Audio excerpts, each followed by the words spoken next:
बच्चों, ये क्लास 8 के लिए पहला लेक्चर फिजिक्स का रिकॉर्ड हो रहा है, ठीक है।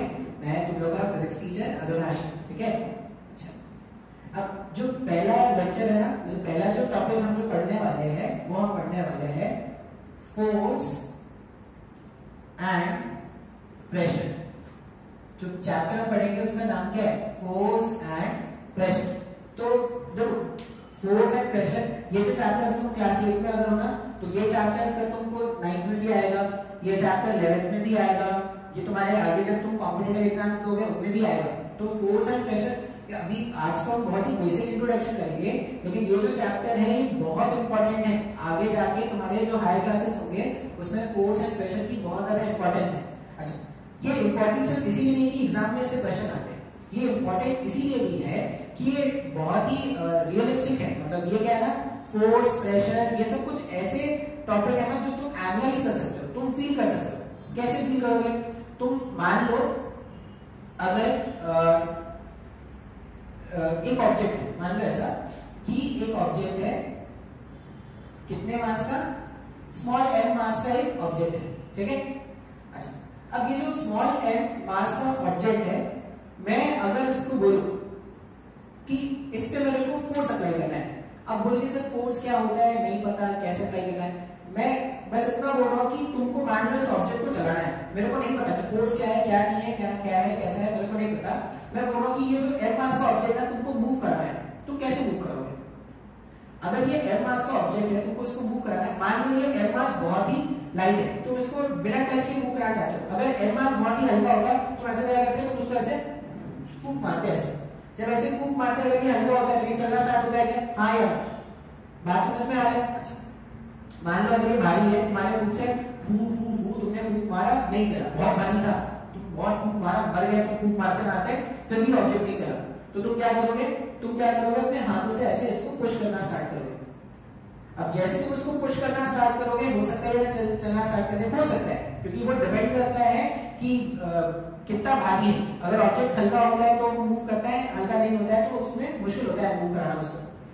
तो सिंपल सा लैंग्वेज में अगर मैं बोलूं कि किसी भी ऑब्जेक्ट को अगर मूव कराना है, कैसे ऑब्जेक्ट को, रुके हुए ऑब्जेक्ट को, अगर रुके हुए ऑब्जेक्ट को मूव कराना है तो इसमें फोर्स लगाना पड़ेगा क्या, हाँ यार। अब तुम ऐसा मत बोलो कि मेरे को फोर्स नहीं आता, तुम ऐसा समझ लो कि ठीक है भाई ऑब्जेक्ट रुका हुआ था, इस रुके हुए ऑब्जेक्ट को चलाना था, खुद ब खुद चल सकता था क्या ये। अगर खुद ब खुद चल रहा है, मान लो ऑब्जेक्ट तुमने क्या किया, सोने से पहले तुमने क्या किया है, अपने बुक को शेल्फ पे रख दिया है। हमारे पास में जो टेबल था, टेबल में तुमने क्या कर दिया, बुक को रख दिया। अब तुम जब सुबह उठते हो तो वो टेबल चलता हुआ तुम्हारे किचन में चला जाता है, वो जो बुक था वो बुक चलता हुआ तुम्हारे किचन में चला जाता है, हाँ या ना। अगर ऐसा हो रहा है ना तो घर चेंज कर लो भाई, वो घर सही है, रहने के लिए भूतों वाला घर है, वो खुद से तो नहीं होता कुछ भी। वो बुक को उठा के टेबल से तुमको वहां तक लेके जाना पड़ता है, मतलब बुक पर तुमको फोर्स अप्लाई करना पड़ता है। बात समझ में आ रहा है। तो अगर एक रुके हुए ऑब्जेक्ट को, मैं ऐसा बोलूंगा कि रुके हुए ऑब्जेक्ट को तुमको मूव कराना है तो तुमको फोर्स लगाना पड़ेगा, हाँ या। अच्छा ठीक है, और सोचते हैं कि फोर्स और क्या कर सकते हैं। मान लो मैं ऐसा बोलूं कि जो ऑब्जेक्ट है वो चल रहा है, ठीक है, ऑब्जेक्ट है चल रहा है, उसको रोकना है। ऐसा समझो कि तुम और तुम्हारा फ्रेंड क्या कर रहे हैं, फुटबॉल खेल रहे हैं, ठीक है, फुटबॉल खेल रहे हैं और तुम क्या हो, तुम गोलकीपर हो। तुम्हारे फ्रेंड ने क्या किया, फुटबॉल को तुम्हारी तरफ मारा है, तो तुम क्या करते हो, फुटबॉल को ऐसे कैच करते हो क्या। अच्छा, बिफोर कैच करने से जस्ट पहले तक फुटबॉल चल रहा था, लेकिन जैसे ही तुमने फुटबॉल को कैच कर लिया वो रुक गया क्या। इसका मतलब तुमने फुटबॉल पे एक फोर्स लगाया, तुमने फुटबॉल पर एक फोर्स लगाया, उस फोर्स ने क्या किया, उस फोर्स ने उस चलते हुए ऑब्जेक्ट को रोक लिया है, हाँ या ना। तो अगर कोई मुझसे पूछेगा कि भाई ये फोर्स क्या है, तो मैं ऐसा बोलूंगा ना कि अगर एक रुके हुए ऑब्जेक्ट को चलाना है तो फोर्स लगाना पड़ेगा। अच्छा, और अगर एक चलते हुए ऑब्जेक्ट को रोकना है तब भी फोर्स लगाना पड़ेगा क्या। ये तो बहुत ही बेसिक हो गया ना, रुके हुए ऑब्जेक्ट को चलाना है, चलते हुए ऑब्जेक्ट को रोकना है, दोनों ही केस में उस पर फोर्स अप्लाई कर रहे हैं। और सोचते हैं कि फोर्स और क्या कर सकते हैं। मान लो जो क्रिकेट में अगर आप तुम देखोगे तो जो बॉलर है, बॉलर को ऐसे सामने से बॉल फेंकता है, अब अगर बॉलर ने सामने से बॉल फेंका है तो तुम जो हिट मारते हो, तुम जो शॉट मारते हो वो बॉलर की तरफ ही मारते हो क्या हमेशा? नहीं, तुम तो पूरे ग्राउंड में कहीं पे भी शॉट मार सकते हो ना। तो बॉल जैसे ही बॉलर ने बॉल रिलीज कर दिया तो बॉल का डायरेक्शन ऐसा था, देखो बॉल ऐसा आ रहा था, तुमने बॉल को क्या कर दिया, तुमने वो जो बॉल ऐसा आ रहा था तुमने बॉल को मार के इधर चेंज कर दिया। तो बॉल का डायरेक्शन किसने चेंज कर दिया? तुमने जब उसको हिट किया तब जाके बॉल का डायरेक्शन चेंज हुआ है। इसका मतलब अगर एक चलते हुए ऑब्जेक्ट का डायरेक्शन चेंज करना है तब भी फोर्स लगाना है, हाँ या ना? ऑब्जेक्ट चल रहा था, ऑब्जेक्ट इस बार मैंने रोका नहीं ऑब्जेक्ट को, बस ये पहले ऐसे चल रहा था अब ये ऐसे चलना स्टार्ट कर देगा, तो डायरेक्शन चेंज हो गया ना। तो अगर एक चलते हुए ऑब्जेक्ट का डायरेक्शन चेंज करना है तब भी फोर्स लगाना है। बात समझ में आ रहा है? अच्छा, फिर और सोचते हैं फोर्स और क्या कर सकता है। मान लो एक ऑब्जेक्ट जो है, ठीक है, ऐसा क्या करते हैं, फुटबॉल खेल रहे हैं अपन, बेसिक एग्जांपल्स ही दे रहा हूं शायद ये तुमको समझ में आ जाए। फुटबॉल है, फुटबॉल क्या कर रहा है, ऐसे ग्राउंड में धीरे धीरे रोल कर रहा था, तुम जैसे ही उसको किक करते हो वो फुटबॉल का स्पीड बढ़ जाता है, वो धीरे धीरे चल रहा था, तुमने जैसे उसको किक किया, जैसे उसमें तुमने फोर्स अप्लाई किया, फुटबॉल का स्पीड बढ़ गया है। इसका मतलब एक ऐसा ऑब्जेक्ट जिसका स्पीड कम है उसके स्पीड को अगर बढ़ाना है तब भी फोर्स लगाना है। ये सब कुछ बातें हैं जो फोर्स कर सकते हैं, जो मैं आपको बताने की कोशिश कर रहा हूं। अब ये सब तुम एग्जांपल खुद से भी रिलेट कर सकते हो कि हाँ सर ये एग्जांपल भी हो सकता है, हाँ सर ये एग्जांपल भी हो सकता है। बात समझ में आ रहा है क्या? जैसे तुमने वो देखा होगा, वो जो हॉर्स राइडर्स होते हैं, वो हॉर्स राइडर्स क्या करते हैं, वो घोड़े के पीठ पे बैठे होते हैं और जब घोड़े को ज्यादा स्पीड से मूव कराना होता है तो वो उसको हिट करते हैं। वो जो रस्सी होती है, रस्सी से घोड़े को ऐसे हिट करते हैं। तो जैसे ही वो घोड़े को हिट करते हैं तो घोड़े पे फोर्स लगाया गया, उसके कारण घोड़ा क्या करते हैं, ज्यादा स्पीड से भागना स्टार्ट करता है। इसका मतलब फोर्स क्या कर सकता है, एक ऐसे ऑब्जेक्ट जिसका स्पीड कम है उसके स्पीड को बढ़ा भी सकता है।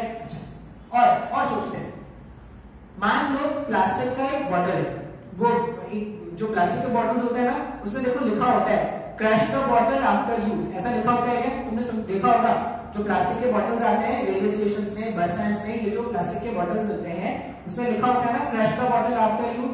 तो अगर तुमको क्रश करना है तो तुम उसको क्या करते हो, अपने हाथ में पकड़ के ऐसे क्रश कर देते हो ना। तो तुमने क्या किया, फिर से फोर्स अप्लाई किया गया। अब बिकॉज ऑफ दैट फोर्स तुमने उस ऑब्जेक्ट का शेप चेंज कर दिया क्या, हाँ या ना? तो इतना कुछ फोर्स से किया जा सकता है।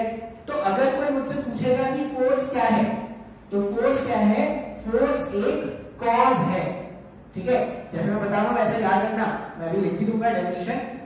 फोर्स एक कॉज है, कॉज मतलब फोर्स एक कारण है। फोर्स क्या कर सकता है, तो फोर्स रुके हुए ऑब्जेक्ट को चला सकता है, सबसे पहला काम जो फोर्स कर सकता है, रुके हुए ऑब्जेक्ट को फोर्स चला सकता है, चलते हुए ऑब्जेक्ट को फोर्स रोक सकता है, चलते हुए ऑब्जेक्ट का फोर्स डायरेक्शन चेंज कर सकता है, चलते हुए ऑब्जेक्ट का स्पीड चेंज कर सकता है और ऑब्जेक्ट का शेप चेंज कर सकता है, हाँ या ना?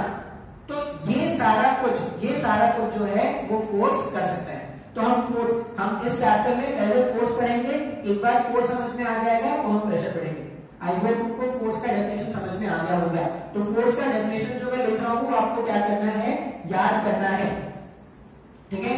एक अलग सा कॉपी बनाना फिजिक्स के लिए, और फिजिक्स का मतलब उसमें सिर्फ फिजिक्स ही होना चाहिए, ऐसा नहीं कि फिजिक्स भी लिख दिया उसमें तुम मन किया तो हिंदी भी लिख दिया कि मेरा भारत महान, उसमें तुमने फिर इंग्लिश भी लिख दिया my best friend, what will I do when I become a millionaire, ऐसा तुमने लिख दिया। नहीं, फिजिक्स मतलब सिर्फ फिजिक्स होना चाहिए, उसके अलावा कुछ नहीं होना चाहिए। ऐसा तुमने लास्ट में गाने वाने लिख दिया, उसमें कुछ भी नहीं लिखना, ऐसा ध्यान से देखते हैं।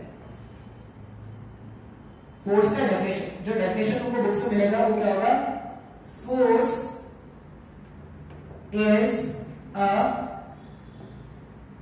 पुश और अ पुल, ये याद रखना है। फोर्स क्या है, फोर्स जो है वो पुश है या पुल है। तो देखो सारे फोर्सेस ऐसे ही है, जब तुम ऑब्जेक्ट को, रुके हुए ऑब्जेक्ट को चला रहे हो, रुके हुए ऑब्जेक्ट को चला रहे हो, तुम ऐसे पुश कर रहे हो, हाँ या ना? मान लो ट्रॉली है, ट्रॉली को चलाना है, ट्रॉली वो होता है ना, ट्रॉली वाले बैग्स होते हैं, वो खुद से तो नहीं चलते ना, उसको ऐसे पुल करना पड़ता है क्या? जब उसका ऐसे पुल करते हो तो वो चलना स्टार्ट कर देता है। तो फोर्स क्या है, तो फोर्स का सबसे बेसिक डेफिनेशन, सबसे पहला लाइन आप क्या पढ़ोगे, फोर्स इज अ पुश और अ पुल, ये सबसे पहला डेफिनेशन। अच्छा, सेकंड में क्या याद रखना है, फोर्स क्या कर सकता है, फोर्स क्या कर सकता है, तो फोर्स कैन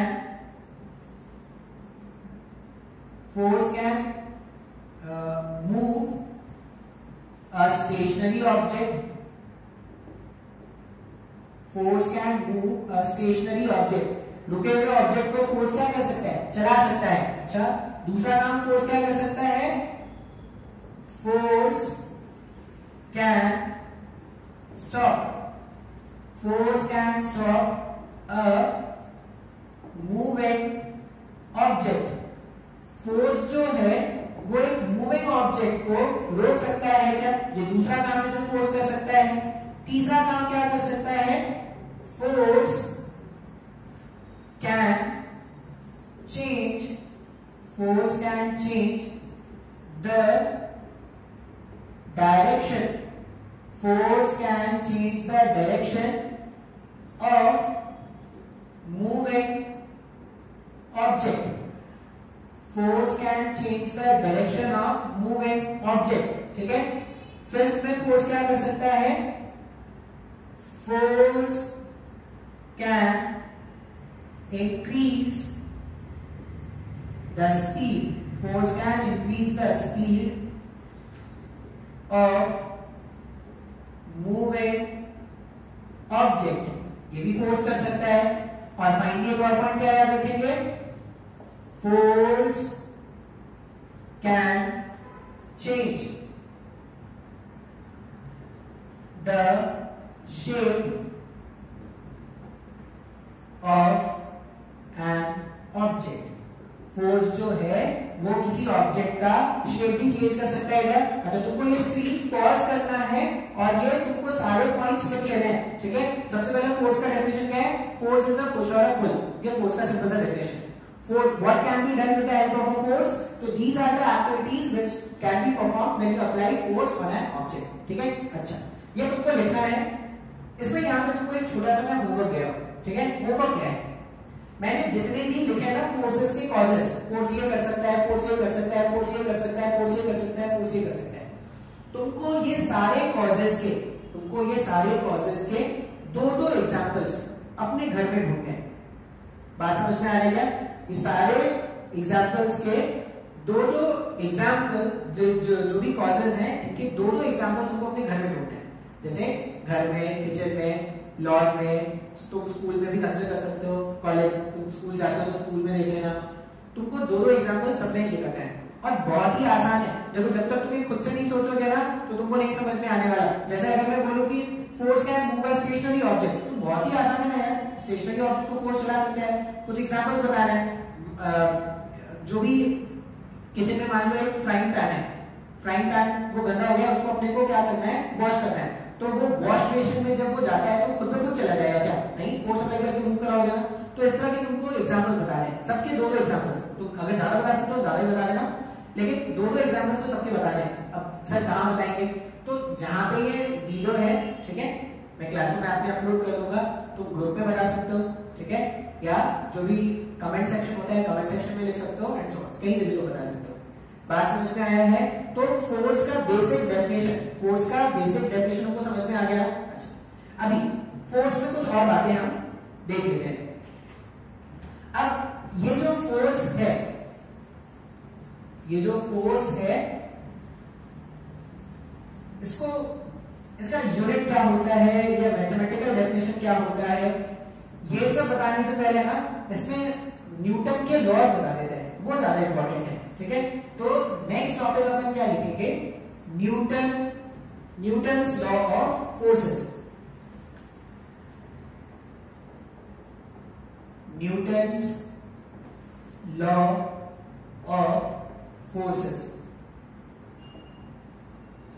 अच्छा, अभी ये न्यूटन ना बहुत ही शानदार इंसान था भाई, शानदार इंसान क्यों था, इसने फिजिक्स की दुनिया में ना बहुत सारे एक्सपेरिमेंट्स किए, बहुत सारे ऑब्जर्वेशंस किए। तुम ऐसा समझ लो ना कि ये जो न्यूटन है इसके बारे में हम थ्रू आउट द फिजिक्स आप 8th में, 9th में, 10th में, 11th में, 12th में, अगर आप बीटेक करते हो, मेरे को बाकी का तो नहीं पता, अगर आप बीटेक करते हो तो बीटेक में भी आप देखना कि न्यूटन के थ्योरीज हम पढ़ते हैं।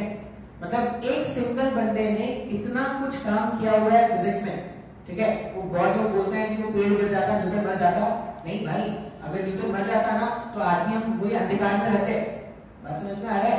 ये न्यूटन था जिसकी डिस्कवरीज ने हमारी लाइफ को आसान बनाया है, ठीक है। तुम खुद से सोचो, अगर न्यूटन नहीं होता ग्रेविटेशन का पता ही नहीं चलता हमको, अगर न्यूटन नहीं होता तो लाइट के बिहेवियर के बारे में पता ही नहीं होता हमको, अगर न्यूटन नहीं होता साउंड के बारे में पता ही नहीं चलता हमको। तुम कोई भी ब्रांच ऑफ फिजिक्स देख लो, ठीक है, उसमें न्यूटन के तुमको एप्लीकेशन मिलेंगे। तो एक बंदा जिसने इतना काम किया है, ठीक है, इसके लिए रिस्पेक्ट तो बनता है, रिस्पेक्ट बनता है। अब तुम चाहो तो क्या कर सकते हो, अपने घर में तुम न्यूटन की फोटो लगा के रख सकते हो, तुम हर सुबह शाम उसमें पूजा कर सकते हो, ठीक है। रिस्पेक्टफुल बनता है, रिस्पेक्ट करना जरूरी है, बहुत ही काम का बनता था ये। Newton's law of forces. अब 3 लॉ है, ठीक है, न्यूटन के 3 लॉ है, तो तीनों लॉ पता नहीं आज हो पाएंगे कि नहीं, देखते हैं। सबसे पहले अपन बात करते हैं first law of motion. Newton के जो लॉज है ना उसको लॉज ऑफ मोशन भी बोलते हैं, ठीक है, लॉज ऑफ मोशन। तो सबसे पहले बात करने वाले हैं फर्स्ट लॉ ऑफ मोशन के बारे में। फर्स्ट लॉ ऑफ मोशन को जानने के लिए हमको एक वर्ड सीखना पड़ेगा, इनर्शिया, ठीक है। जब तक ये इनर्शिया नहीं सीख पाएंगे फर्स्ट लॉ ऑफ मोशन नहीं सीख पाएंगे। अब ये इनर्शिया क्या होता है, तो इनर्शिया अगर मैं डेफिनेशन बोलूं ना तो डेफिनेशन इसका tendency of an object, tendency of an object to resist change, in its original state, in its original state। अभी ये डेफिनेशन मैंने भारी सा लिख दिया है, अभी ऐसे नहीं समझ में आएगा, कुछ एग्जांपल्स देख लेते हैं, फिर ये इनर्शिया को समझ में आ जाएगा, ठीक है। देखो, मान लो एक ऐसे एक 2 kg का ब्लॉक है जो ग्राउंड पे रखा हुआ है, 2 kg का मान लेते हैं, उसको आराम से चला सकते हैं, ठीक है। या ऐसा समझो वो जो टॉय, वो बच्चों वाली कार होती है ना, टॉय कार ग्राउंड पे रखी हुई, आराम से चलाते हैं, ये चलाते रहते हैं ऐसे।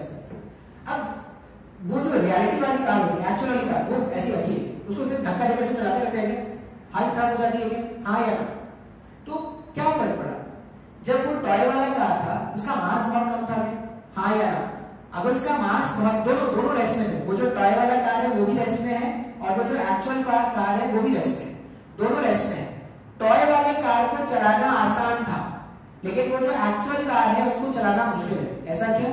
टॉय वाली कार का मास कम है क्या एक्चुअल वाली कार से?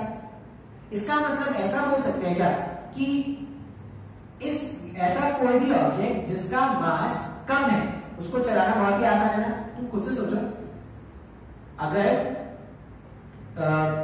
रोड पे कुत्ता बैठा है, मान लो तुम जा रहे हो कहीं पे, रोड पे कुत्ता बैठा है, तो तुमने क्या किया, तुम कुत्ते को डराओगे, हो सकता है कुत्ते को धक्का भी दे दोगे, कुत्ते को धक्का दे दोगे तो कुत्ता क्या हो, साइड हो जाएगा। तुम वही रोड पे हाथी बैठा है, तुम हाथी को धक्का देकर भगा सकते हो क्या? नहीं। इसका मतलब जितना ज्यादा ऑब्जेक्ट का मास है उसको चलाना, अगर वो रुका हुआ है उसको चलाना उतना ही मुश्किल है। बात समझ में आ रहा है? अच्छा, और एग्जाम्पल सोचते हैं, अब उल्टा सोचते हैं। मान लो कोई ऑब्जेक्ट चलता हुआ है, जैसे तुम्हारे फ्रेंड ने तुम्हारे तरफ एक क्रिकेट का बॉल फेंका, तुम्हारा फ्रेंड है, ठीक है, तुम्हारे फ्रेंड ने क्रिकेट का बॉल तुम्हारी तरफ फेंका, तुम कैच कर लोगे। अच्छा, मान लो तुम्हारा फ्रेंड जो वो बहुत गुस्से में है, उसने क्या किया, उसने एक हाथी उठाया, इमेजिन कर लो, उसने एक हाथी उठाया और तुम्हारी तरफ फेंक दिया, तुम रोक पाओगे नहीं। तो जब वो क्रिकेट बॉल तुम्हारे फ्रेंड ने फेंका था तो तुमने आसानी से रोक लिया, लेकिन जब उसने पूरा पूरा हाथी उठा के तुम्हारे ऊपर फेंक दिया तो उसको रोक पाओगे क्या? नहीं रोक पाओगे ना। ये एक मूवी थी, पता नहीं तुमने देखी कि नहीं, एक मूवी आई थी खट्टा मीठा के नाम से, अक्षय की एक मूवी है खट्टा मीठा के नाम से। उसमें वो एक सीन है, वो जब वो क्या बोलते हैं उसको, बड़ी सी जो कार होती है रोड रोलर, वो रोड रोलर को जब वो लेके जा रहा होता है तो रोड रोलर का इंजन खराब हो जाता है, रोड रोलर का इंजन खराब हो जाता है तो वो हाथी से बांध के लेके जाते हैं क्या? अब वो हाथी से बांध के जब लेके जा रहे होते हैं तो बीच में वो धागा टूट जाता है। जैसे ही वो धागा टूट जाता है, धागा टूटने के बाद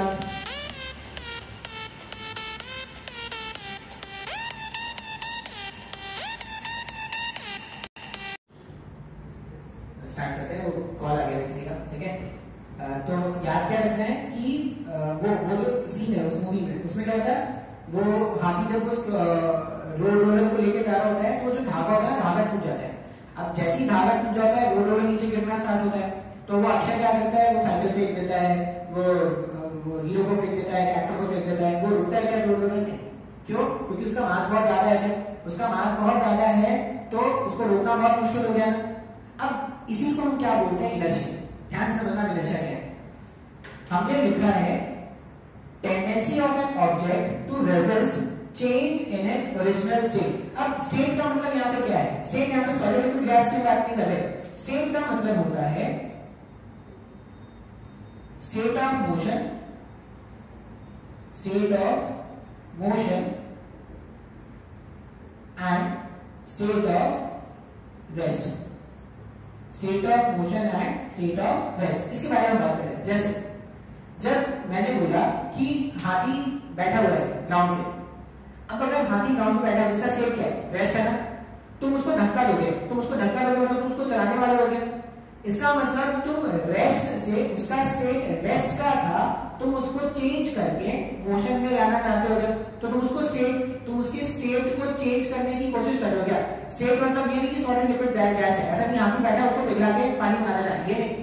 सॉलिड लिक्विड गैस की बात नहीं कर रहे हैं हम। स्टेट का मतलब क्या हो गया? State of rest, state of motion. हाथी बैठा हुआ है ग्राउंड पे, उसको मूव कराना है, मतलब उसका स्टेट रेस्ट था, उसको मूव कराना है, तो ये स्टेट चेंज की मैंने बात करें। फिर से तुम्हारे फ्रेंड ने हाथी का मारकर फेंक दिया, तो हाथी का स्टेट क्या है? मोशन। तुम उसको रोकोगे, मतलब तुम उसका स्टेट क्या कर दोगे? रेस्ट में लाने वाले हो गया। तो रेस्ट में लाना और मोशन में लाना, ये क्या हो जाएगा? वो उसका स्टेट है। अब ध्यान दो, tendency of an object to resist change in its original state. इसका क्या मतलब है कि कोई भी ऑब्जेक्ट अगर चल रहा है, तो वो चलता रहना चाहता है, और कोई भी ऑब्जेक्ट अगर रुका हुआ है तो वो रुका रहना चाहता है, ठीक है। इसका इनर्शिया का सीधा से इतना मतलब है कि ऑब्जेक्ट जो भी है ना, वो अपने स्टेट को मेंटेन रखना चाहता है। वो चाहता है कि अगर मैं बैठा हूं तो मैं बैठा ही रहूं, अगर मैं चल रहा हूं तो मैं चलता ही रहूं। इसी प्रॉपर्टी ऑफ ऑब्जेक्ट को क्या बोलते हैं? इनर्शिया। बात समझ में आ रहा है? इनर्शिया क्या है? इनर्शिया किसी भी ऑब्जेक्ट की प्रॉपर्टी है जिससे वो अपने स्टेट को मेंटेन करने की कोशिश करता है। तुम चाहो तो ना, ये जो मैंने बोला है इसको तुम लिख सकते हो, ऐसा लिख लोगे ना। देखो जो एक्सप्लेनेशन पार्ट है, तुम अगर उसको लिख भी लोगे तो तुमको ज्यादा टाइम तक याद रहेगा। देखो इंग्लिश में तो तुम्हारे पास नोट्स रहेंगे, कुछ बातें जो मैं तुमको हिंदी बता रहा हूँ वो भी लिख लेना, वो बहुत ज्यादा इंपॉर्टेंट है। वो तुम्हारा क्या होगा ना, ये एग्जाम में लिखना नहीं है ऐसे, वो तुम्हारे खुद के डेफिनेशंस के लिए है, तुम्हारे खुद के कंसेप्ट एनहांसमेंट के लिए है। सिंपल सा बात, इनर्शिया का मतलब मैं क्या बोल रहा हूं कि इनर्शिया किसी भी ऑब्जेक्ट की वो प्रॉपर्टी है जिसके कारण वो अपने स्टेट को रिटेन करने की कोशिश करता है। इस तरह से याद रखना है इनर्शिया। बात समझ में आ रहा है क्या? अच्छा, अब ये जो इनर्शिया है, वो ऑब्जेक्ट के मास पर डायरेक्टली डिपेंड करता है। ये जो इनर्शिया है, आई होप तुमको इनर्शिया वर्ड का मतलब समझ में आ गया होगा। इनर्शिया का मतलब क्या है? तो इनर्शिया है अपने स्टेट को रिटेन करने की कोशिश।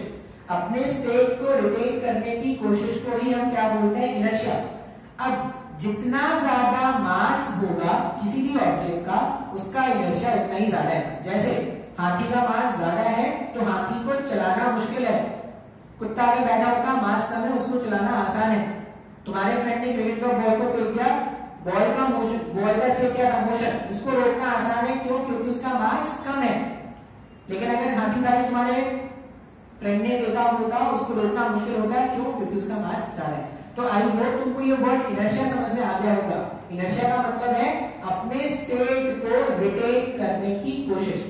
किसी भी ऑब्जेक्ट की जो ये कोशिश होती है जिसे वो अपने स्टेट को मेंटेन करने की कोशिश करता है, उसी को उस ऑब्जेक्ट का इनर्शिया कहते हैं। बात समझ में आ रहा है? अब ये जो फर्स्ट लॉ है, ये फर्स्ट लॉ इनर्शिया पर डिपेंड करता है, इसीलिए इसको लॉ ऑफ इनर्शिया भी बोलते हैं। आपको ये जो भी मैं लिखता हूँ व्हाइट बोर्ड में, आपको स्क्रीन पॉज करके लिख लेना है। ये जो फर्स्ट लॉ ऑफ मोशन है इसको लॉ ऑफ इनर्शिया भी बोलते हैं, लॉ ऑफ इनर्शिया। अच्छा, अब मुझे लगता है कि आपको इनर्शिया वर्ड का मतलब अगर समझ में आ गया है तो हम क्या करेंगे, लॉ को डिफाइन करेंगे। अब जैसा देखो लॉ समझ में आना अच्छी बात है, लॉ का स्टेटमेंट जो मैं लिखूंगा ना वही तुमको याद करना है। कुछ और स्टेटमेंट अगर तुम याद करोगे तो हो सकता है तुम कुछ मिस कर जाओ। जो स्टेटमेंट मैं लिखूंगा वो स्टेटमेंट वर्ड टू वर्ड आपको याद करना है। आप समझ लोगे नो डाउट, लेकिन जब भी एग्जाम में आएगा वर्ड टू वर्ड यही लिखना है, यही लॉ होता है। ठीक है, फर्स्ट लॉ ऑफ मोशन होता है an object at rest will remain at rest. An object at rest will remain at rest, and an object in motion will remain in motion unless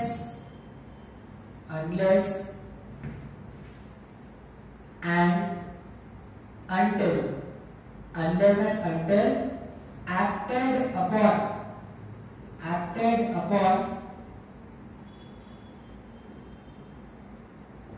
by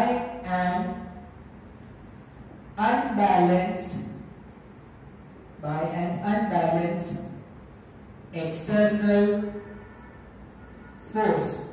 ये law का statement है जो तुमको याद रखना है। बात समझ में आ रहा है क्या? लॉ का स्टेटमेंट है, तुमको यही स्टेटमेंट याद रखना है, कुछ और स्टेटमेंट मत याद रखना। ठीक है, अब सीधा मैंने क्या लिखा है, एन ऑब्जेक्ट एट रेस्ट। अगर कोई ऑब्जेक्ट रुका हुआ है, an object at rest will remain at rest. इसका मतलब हो गया अगर कोई ऑब्जेक्ट रुका हुआ है तो वो रुका ही रहेगा, यही तो मतलब हुआ ना।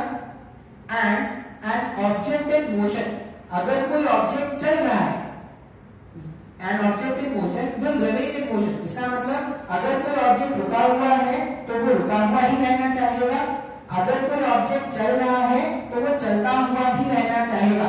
कब तक? unless and until acted upon by an unbalanced external force। बात समझ में आ रहा है? इसका मतलब हमने ऐसा बोला कि कोई ऑब्जेक्ट अगर चल रहा है तो वो चलता रहेगा, कोई ऑब्जेक्ट अगर रुका हुआ है तो वो रुका ही रहेगा। कब तक?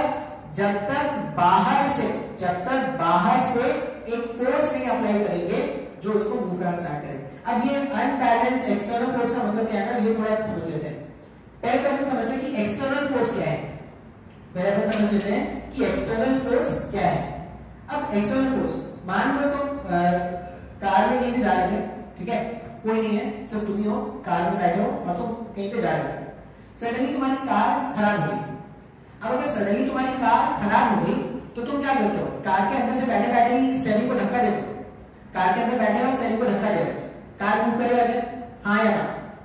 लॉजिकल है भाई, सोचो। तुम कार में बैठे हो या 3-4 लोग बैठे, सब लोग क्या करेंगे? कार को एक ही डायरेक्शन में धक्का देना स्टार्ट करेंगे। कार आगे भागेगी क्या? कभी नहीं भागेगी। तुम फोर्स देते देते मर जाओगे, लेकिन कार में एक जरा सा मोशन नहीं होगा। लेकिन तुम जैसे ही कार से बाहर निकल के जब कार को धक्का दोगे ना तो तुम देखना कार मूव कर रहा है। तो ऐसा क्या हो गया भाई? पहले भी तो मैं ही था, पहले भी तो मैं ही फोर्स अप्लाई कर रहा था, अभी भी मैं ही फोर्स अप्लाई कर रहा हूँ। पहले वाले केस में कार नहीं चल रहा था, अभी कार मूव कर रहा है। ऐसा क्या हो गया? ऐसा क्या चीज आ गया? तो पहले वाले केस में तुम कार के अंदर बैठे थे, हाँ या ना? तुम कार के अंदर बैठ के कार में फोर्स अप्लाई कर रहे थे। इस तरह के फोर्सेस को क्या बोलते हैं? Internal forces. जैसे हमारे बॉडी के अंदर बहुत सारे मॉलिक्यूल्स हैं और हर मॉलिक्यूल्स क्या कर रहे हैं? एक दूसरे पे फोर्स अप्लाई कर रहे हैं। अब हर मॉलिक्यूल्स एक दूसरे पे फोर्स अप्लाई कर रहे हैं तो उन मॉलिक्यूल्स के फोर्स का तुम एक पॉइंट से दूसरे पॉइंट तक जा सकते हो क्या? नहीं।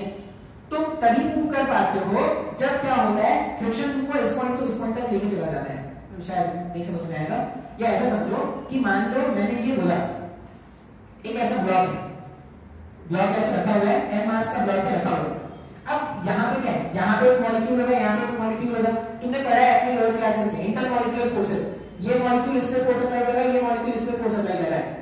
अब ये मॉलिक्यूलर फोर्सेस के कारण ब्लॉक मोशन होता है क्या? नहीं। ब्लॉक में मोशन लाना है तो बाहर से फोर्स अप्लाई करना होता है क्या? ऐसा ही कुछ कार वाले एग्जांपल में भी हो रहा है।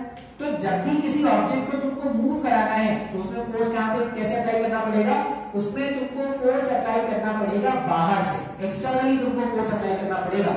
अगर तुम फोर्स इंटरनली अप्लाई करते हो तो ऑब्जेक्ट में मोशन नहीं आएगा। सब को नहीं समझ में आ रहा है? ये एग्जांपल समझो, ये इंटरनल फोर्स है, सिस्टम के अंदर जो होगा, ऑब्जेक्ट के अंदर जो होगा वो उस तरह के फोर्सेस को क्या बोलते हैं? Internal forces. बाहर से जो फोर्स लगाते हैं वही ऑब्जेक्ट को चला सकता है और उसको क्या बोलते हैं? External forces. बात समझ में आया क्या? अच्छा, फिर अनबैलेंस फोर्स का मतलब क्या है?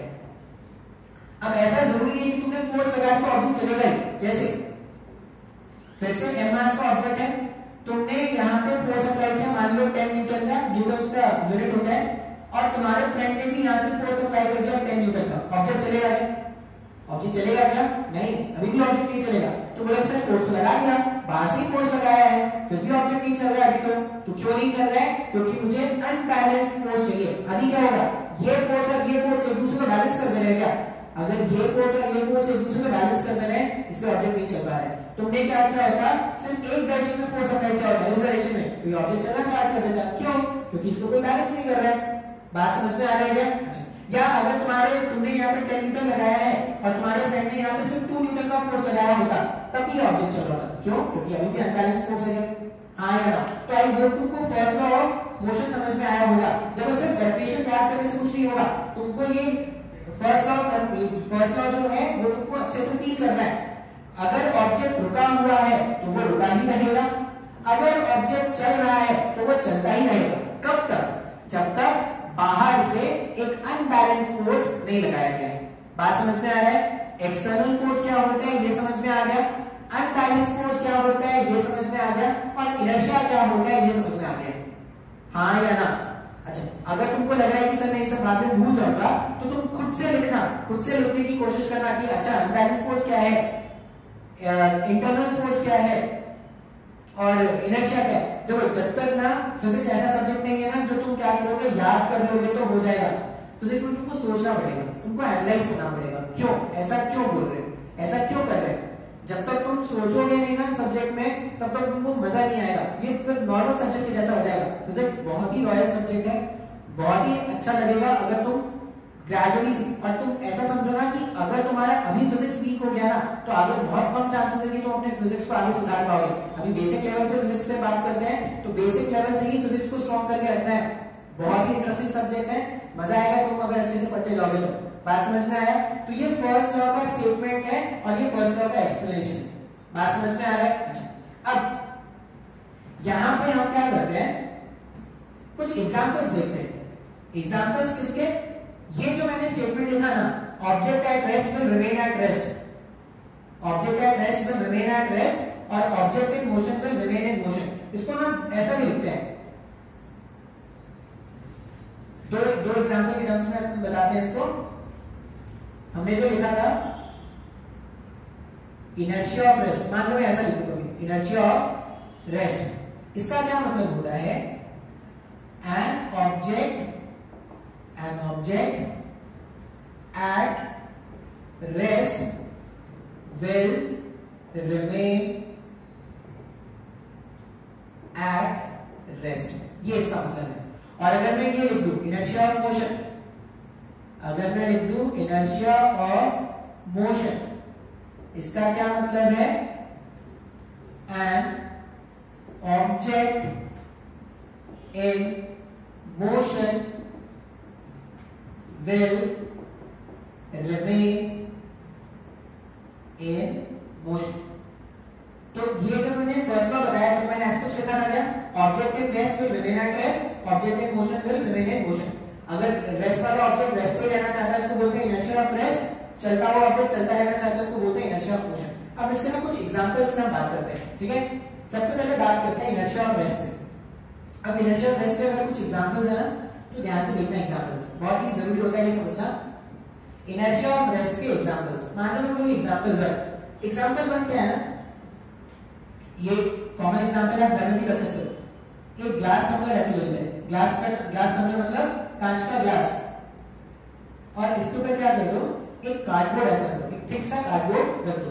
वो प्लेन कार्ड जो होता है, प्लेन कार्ड भी आप रख सकते हो, ठीक है, प्लेन कार्ड रख दो ऐसे ऐसे, और इसके ऊपर क्या करते हैं, एक कॉइन प्लेस कर देते हैं। बात समझ में आ रहा है? इसके ऊपर क्या करेंगे, एक कॉइन प्लेस कर देंगे। अब जेंटली इस कार्ड को ऐसे फ्लिप करना। आप जेंटली इस कार्ड को ऐसे फ्लिप करोगे ना, आप क्या देखोगे, ये जो कॉइन है, ये जो कॉइन है वो टम्बलर पे गिर गया है और कार्ड उड़ के कहीं पे चला गया है।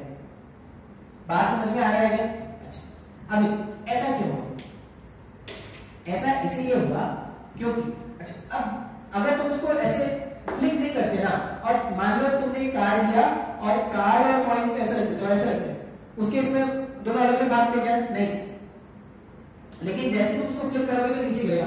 एक्चुअली में हुआ क्या है, तुमने जब फोर्स अप्लाई किया, तो किस पे अप्लाई किया, तुमने तो इस कार्डबोर्ड पे फोर्स अप्लाई किया ना, तुमने तो इसको फ्लिप किया है। तो तुमने अगर कार्डबोर्ड पे फोर्स अप्लाई किया है तो मूव कौन करना चाहिए, सिर्फ कार्डबोर्ड मूव करना चाहिए ना। तो देखो इसलिए कार्डबोर्ड क्या हो गया, आगे चला गया। बात समझ में आ रहा है? तुमने कॉइन पे कोई फोर्स अप्लाई किया है? नहीं, कॉइन पे कोई फोर्स नहीं अप्लाई किया है। अच्छा, अगर कॉइन पे कोई फोर्स अप्लाई नहीं हुआ तो कॉइन पर हवा में रुक जाना चाहिए था क्या? नहीं, कॉइन हवा में क्यों नहीं रुकना चाहिए था? क्योंकि कॉइन का वेट कोई भी ऑब्जेक्ट को अर्थ की तरफ खींचता है क्या? हाँ या ना? कॉइन फॉरवर्ड डायरेक्शन में क्यों नहीं गया? क्योंकि फॉरवर्ड डायरेक्शन में कोई फोर्स नहीं था। लेकिन कॉइन नीचे क्यों आया? कॉइन नीचे इसीलिए आया क्योंकि वेट नाम का एक फोर्स है। हाँ या ना? बात समझ में आ रहा है? तो इसमें अगर आप ध्यान से सोचोगे, मैंने इसको फ्लिप किया, जैसे मैंने इसको फ्लिप किया, इस पे फोर्स लगाया था, इसलिए ये हॉरिजॉन्टल डायरेक्शन में मूव कर गया। कॉइन मूव किया क्या हॉरिजॉन्टल डायरेक्शन में? नहीं। क्यों नहीं मूव किया? क्योंकि वो हॉरिजॉन्टल डायरेक्शन में रेस्ट में है। हॉरिजॉन्टल डायरेक्शन, वर्टिकल में वो नीचे गिरा है। क्यों नीचे गिरा है? वेट के कारण। हॉरिजॉन्टल डायरेक्शन में मूव किया क्या? नहीं। हॉरिजॉन्टल डायरेक्शन में क्यों नहीं मूव किया? क्योंकि उस पर कोई नेट फोर्स नहीं लगाया गया है।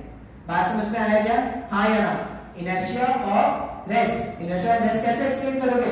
अगर कोई ऑब्जेक्ट रुका हुआ है, तो वो तब तक रुका हुआ रहेगा जब तक उस पर कोई फोर्स नहीं अप्लाई किया गया है। जैसे यहाँ पे देखो, इस पे फोर्स अप्लाई किया, ये चल गया, इस पे कोई फोर्स लगाया था क्या हॉरिजॉन्टल डायरेक्शन में? नहीं, इससे वो हॉरिजॉन्टल डायरेक्शन में नहीं मूव किया। नीचे क्यों गिर गया? नीचे इसलिए गिर गया क्योंकि अर्थ उसको खींच लिया उसको। बात समझ में आ रहा है? और एग्जांपल बताता हूं इनर्शिया ऑफ रेस्ट। तुमने वो देखा होगा विंटर्स के टाइम में लीव्स पे वो ड्यू के ड्रॉपलेट्स आ जाते हैं क्या? और जब आप उस ट्री को या उस ब्रांच को जब आप शेक करते हो, आप जैसे उसको शेक करते हो तो वाटर ड्रॉपलेट नीचे गिर जाता है। ऐसा क्यों होता है? तुमने जब फोर्स अप्लाई किया तो उस फोर्स ने क्या किया, वो ट्री के जो ब्रांचेस हैं उनको तो चलाना स्टार्ट कर दिया, लेकिन वो जो वाटर ड्रॉपलेट्स है उन पे कोई फोर्स लग रहा है क्या? नहीं।